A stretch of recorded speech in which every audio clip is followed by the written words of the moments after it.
Thank you, thank you. Thank you, everybody. Thank you.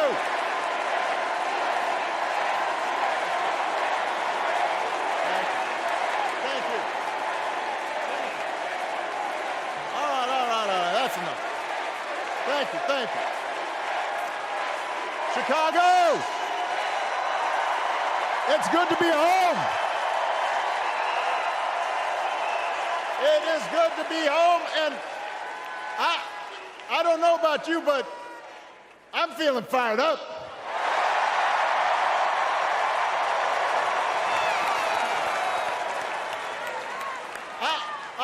I am feeling ready to go.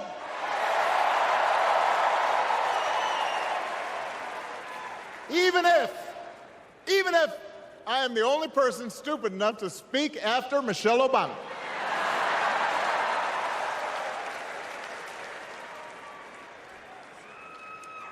I am feeling hopeful because this convention has always been pretty good to kids with funny names who believe in a country where anything is possible. Because we have a chance to elect someone who has spent her entire life trying to give people the same chances America gave her. Someone who sees you and hears you and will get up every single day and fight for you. The next president of the United States of America, Kamala Harris.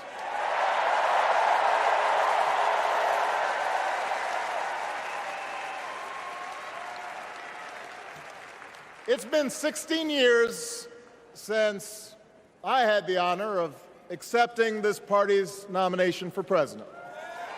And I know that's hard to believe because I have not aged a bit.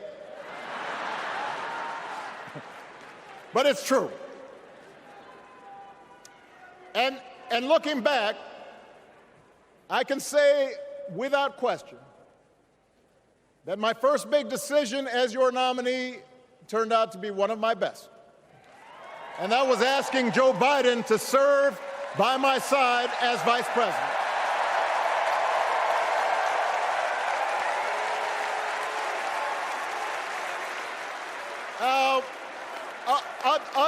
Other than some common Irish blood,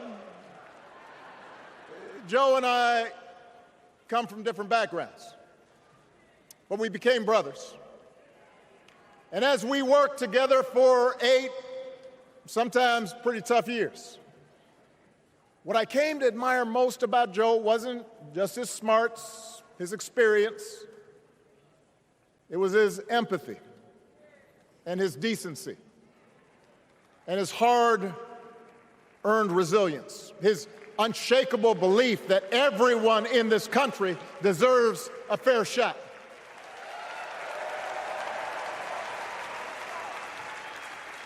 And over the last 4 years, those are the values America has needed most. At a time when millions of our fellow citizens were sick and dying, we needed a leader with the character to put politics aside and do what was right. At a time when our economy was reeling, we needed a leader with the determination to drive what would become the world's strongest recovery. 15 million jobs, higher wages, lower health care costs. At a time when the other party had turned into a cult of personality, we needed a leader who was steady and brought people together and was selfless enough to do the rarest thing there is in politics, putting his own ambition aside for the sake of the country.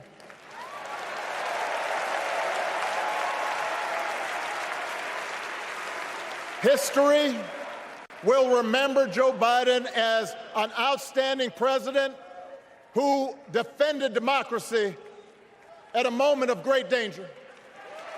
And I am proud to call him my president, but I am even prouder to call him my friend.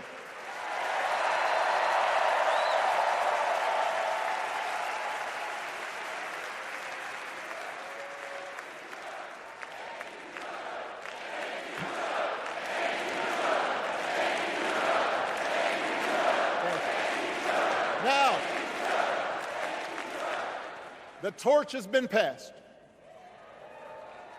Now it is up to all of us to fight for the America we believe in. And make no mistake, it will be a fight. For all the incredible energy we've been able to generate over the last few weeks, for all the rallies and the memes, this will still be a tight race in a closely divided country.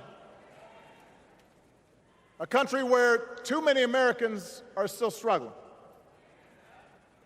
where a lot of Americans don't believe government can help. And as we gather here tonight, the people who will decide this election are asking a very simple question. Who will fight for me? Who's thinking about my future, about my children's future, about our future together? One thing is for certain: Donald Trump is not losing sleep over that question.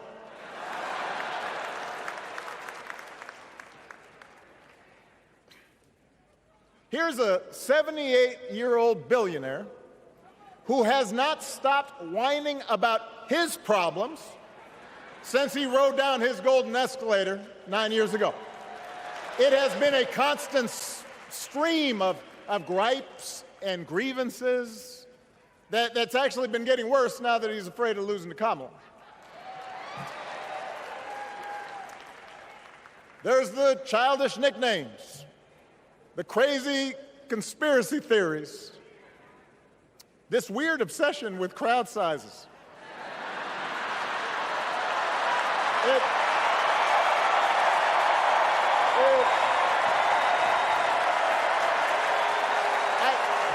It just goes on and on and on.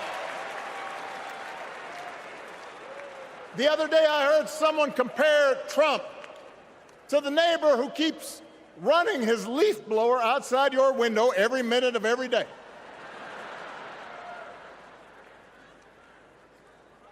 Now, from a neighbor, that's exhausting.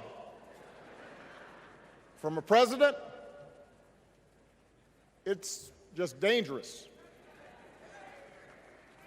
The truth is, Donald Trump sees power as nothing more than it means to his ends. He wants the middle class to pay the price for another huge tax cut that would mostly help him and his rich friends. He killed a bipartisan immigration deal written in part by one of the most conservative Republicans in Congress that would have helped secure our southern border, because he thought trying to actually solve the problem would hurt his campaign. He doesn't. Do not boo. Vote.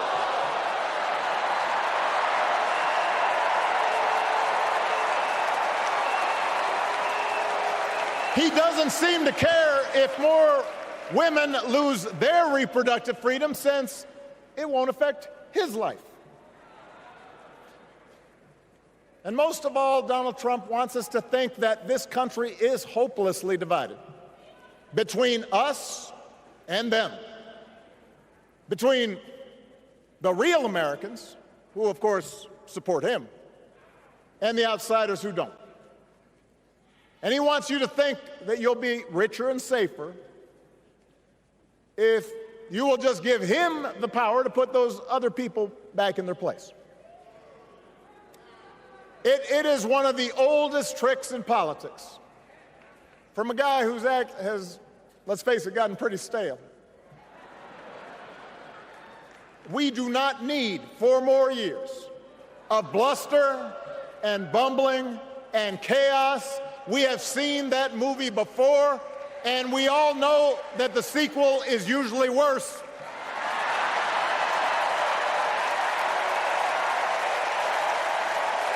America's ready for a new chapter. America's ready for a better story. We are ready for a President Kamala Harris.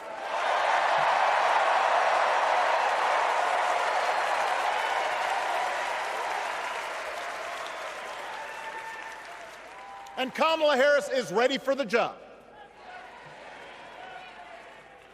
This is a person who has spent her life fighting on behalf of people who need a voice and a champion. As you heard from Michelle, Kamala was not born into privilege. She had to work for what she's got. And she actually cares about what other people are going through. She's not the neighbor running the leaf blower. She's the neighbor rushing over to help when you need a hand. As a prosecutor, Kamala stood up for children who had been victims of sexual abuse. As an attorney general of the most populous state in the country, she fought big banks and for-profit colleges, securing billions of dollars for the people they had scammed. After the home mortgage crisis, she pushed me and my administration hard to make sure homeowners got a fair settlement. Didn't matter that I was a Democrat.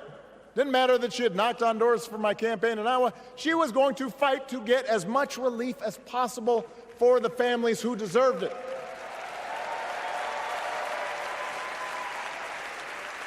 As vice president, she helped take on the drug companies to cap the cost of insulin, lower the cost of health care, give families with kids a tax cut.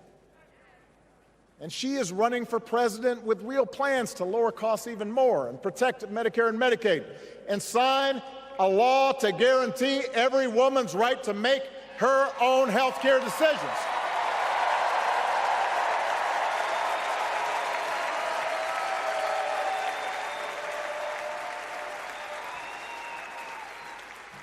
In other words, Kamala Harris won't be focused on her problems.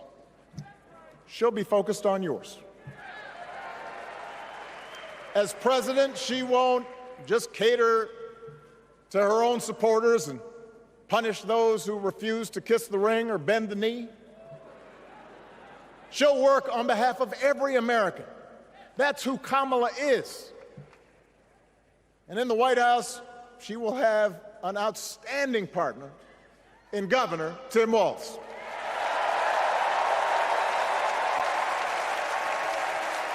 Let me tell you something. Let me tell you something. I love this guy. Tim is the kind of person who should be in politics. Born in a small town, served his country, taught kids, coached football, took care of his neighbors. He knows who he is, and he knows what's important. You can tell those flannel shirts he wears don't come from some political consultant. They come from his closet, and they have been through some stuff.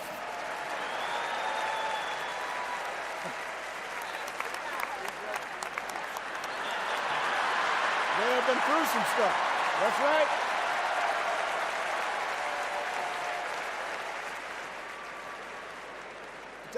Together, Kamala and Tim have kept faith with America's central story.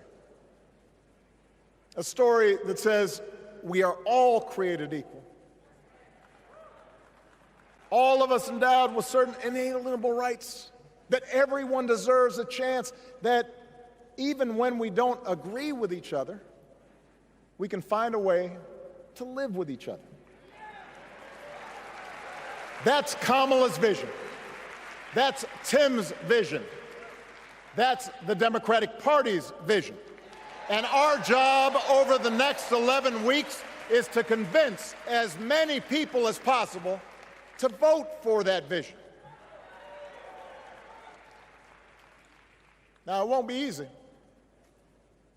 The other side knows it's easier to play on people's fears and cynicism, always has been. They will tell you that government is inherently corrupt, that sacrifice and generosity are for suckers.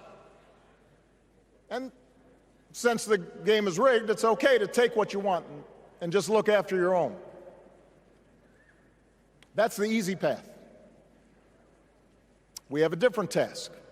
Our job is to convince people that democracy can actually deliver. And in doing that, we can't just point to what we've already accomplished. We can't just rely on the ideas of the past. We need to chart a new way forward to meet the challenges of today. And Kamala understands this.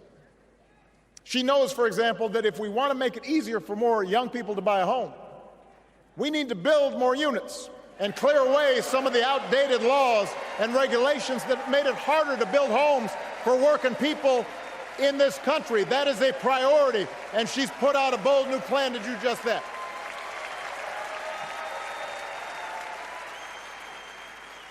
On health care, we should all be proud of the enormous progress that we've made through the Affordable Care Act, providing millions of people access to affordable coverage, protecting millions more from unscrupulous insurance practices. I noticed, by the way, that since it's become popular, they don't call it Obamacare no more.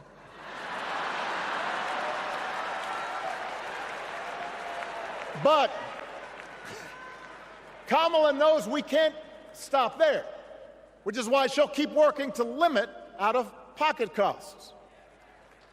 Kamala knows that if we want to help people get ahead, we need to put a college degree within reach of more Americans. But she also knows college shouldn't be the only ticket to the middle class. We need to follow the lead of governors like Tim Walz, who said, if you've got the skills and the drive, you shouldn't need a degree to work for state government. And in this new economy, we need a president who actually cares about the millions of people all across this country who wake up every single day to do the essential, often thankless work, to care for our sick, to clean our streets, to deliver our packages. We need a president who will stand up for their right to bargain for better wages and working conditions. And Kamala will be that president.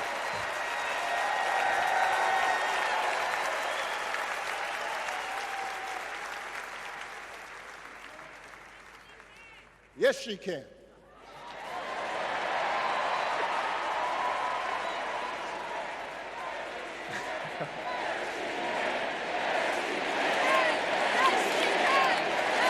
Yes, she can.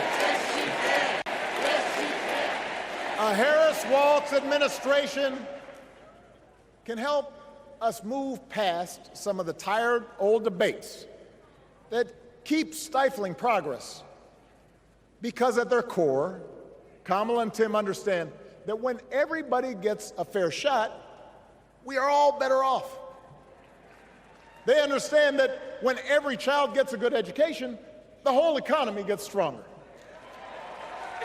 When women are paid the same as men for doing the same job, all families benefit.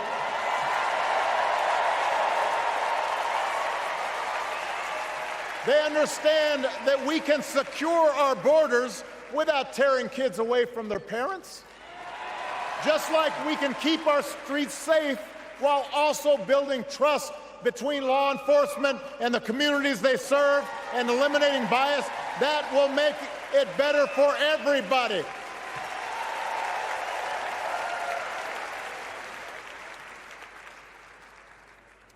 Donald Trump and his well-heeled donors, they don't see the world that way. For them, one group's gains is necessarily another group's loss. For them, freedom means that the powerful can do pretty much what they please, whether it's fire workers trying to organize a union or put poison in our rivers or avoid paying taxes like everybody else has to do. Well, we have a broader idea of freedom. We believe in the freedom to provide for your family if you're willing to work hard. The freedom to breathe clean air and drink clean water and send your kids to school without worrying if they'll come home. We believe that true freedom gives each of us the right to make decisions about our own life how we worship, what our family looks like, how many kids we have, who we marry. And we believe that freedom requires us to recognize that other people have the freedom to make choices that are different than ours. That's okay.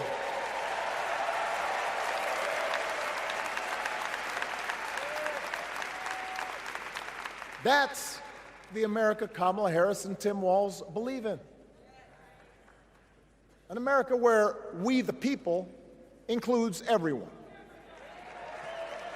Because that's the only way this American experiment works. And despite what our politics might suggest, I think most Americans understand that. Democracy isn't just a bunch of abstract principles and dusty laws in some book somewhere. It's the values we live by. It's the way we treat each other, including those who don't look like us, or pray like us, or see the world exactly like we do.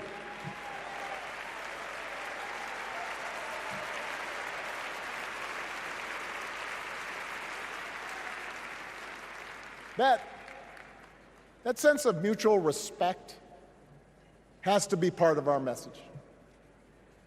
Our politics have become so polarized these days that all of us across the political spectrum seem so quick to assume the worst in others, unless they agree with us on every single issue. We start thinking that the only way to win is to scold and shame and out-yell the other side. And after a while, regular folks just tune out, or they don't bother to vote. Now, that approach may work for the politicians who just want attention and thrive on division, but it won't work for us. To make progress on the things we care about, the things that really affect people's lives, we need to remember that we've all got our blind spots and contradictions and prejudices, and that if we want to win over those who aren't yet ready to support our candidates, we need to listen to their concerns and maybe learn something in the process. After all, if a parent or grandparent occasionally says something that makes us cringe, we don't automatically assume they're bad people. We recognize that the world is moving fast, that they need time and maybe a little encouragement to catch up. Our fellow citizens deserve the same grace we hope they'll extend to us.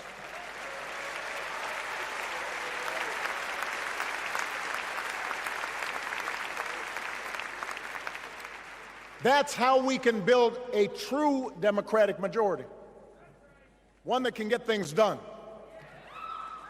And by the way, that does not just matter to the people in this country. The rest of the world is watching to see if we can actually pull this off.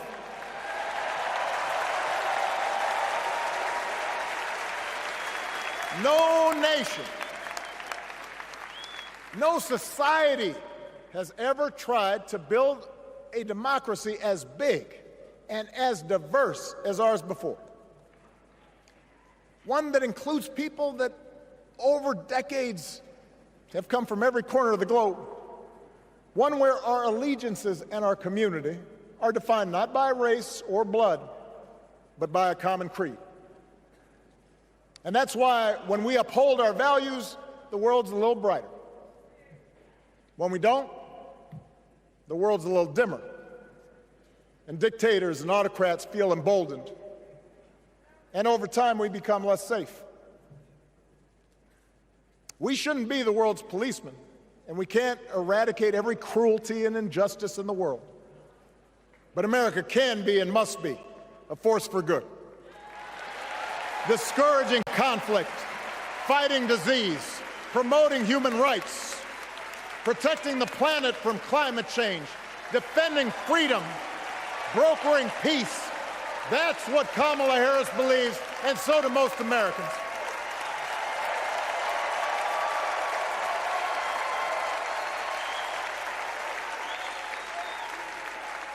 Now,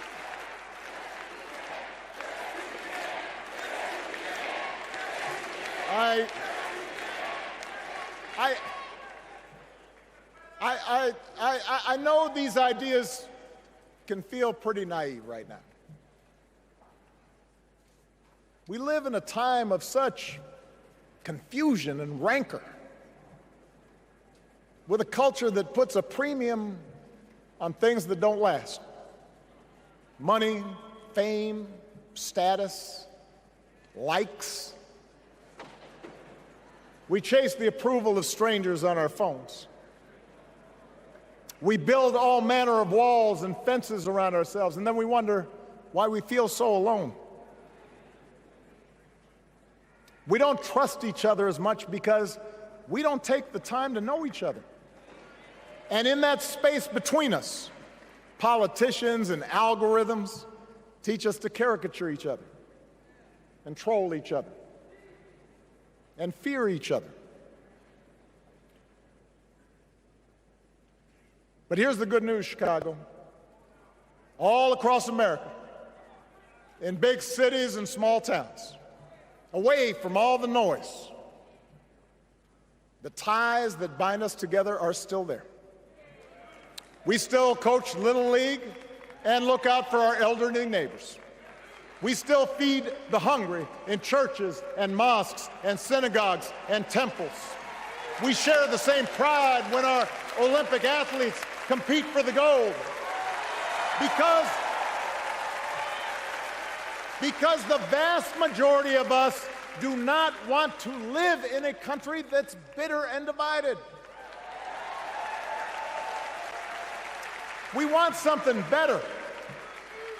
We want to be better. And the joy and the excitement that we're seeing around this campaign tells us we're not alone. You know, I've spent a lot of time thinking about these past few months because, as Michelle mentioned, this summer we lost her mom, Ms. Marion Robinson. And I don't know that anybody has ever loved their mother-in-law any more than I love mine. Mostly it's because she was funny and wise and the least pretentious person I knew. That, and she always defended me with Michelle when I messed up. I'd hide behind her.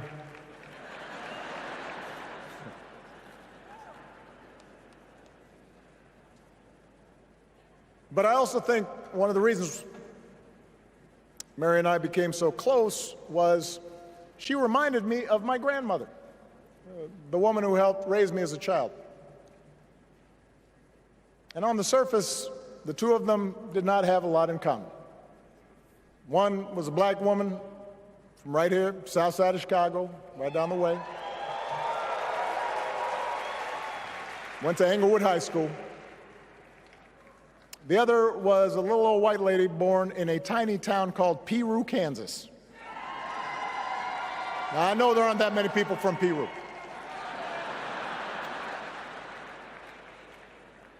And yet they shared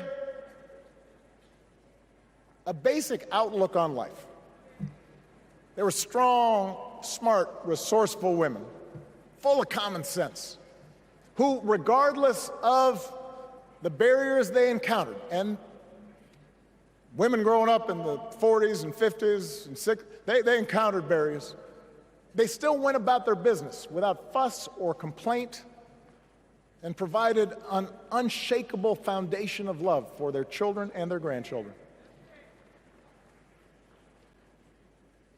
In that sense, they both represented an entire generation of working people who, through war and depression, discrimination and limited opportunity, helped build this country. A lot of them toiled every day at jobs that were often too small for them and didn't pay a lot. They willingly went without just to keep a roof over their families' heads, just to give their children something better. But they knew what was true. They knew what mattered. Things like honesty and integrity, kindness and hard work. They weren't impressed with braggarts or bullies. They didn't think putting other people down lifted you up or made you strong. They didn't spend a lot of time obsessing about what they didn't have. Instead, they appreciated what they did. They found pleasure in simple things: a card game with friends, a good meal, and laughter around the kitchen table, helping others, and most of all, seeing their children do things and go places that they would have never imagined for themselves.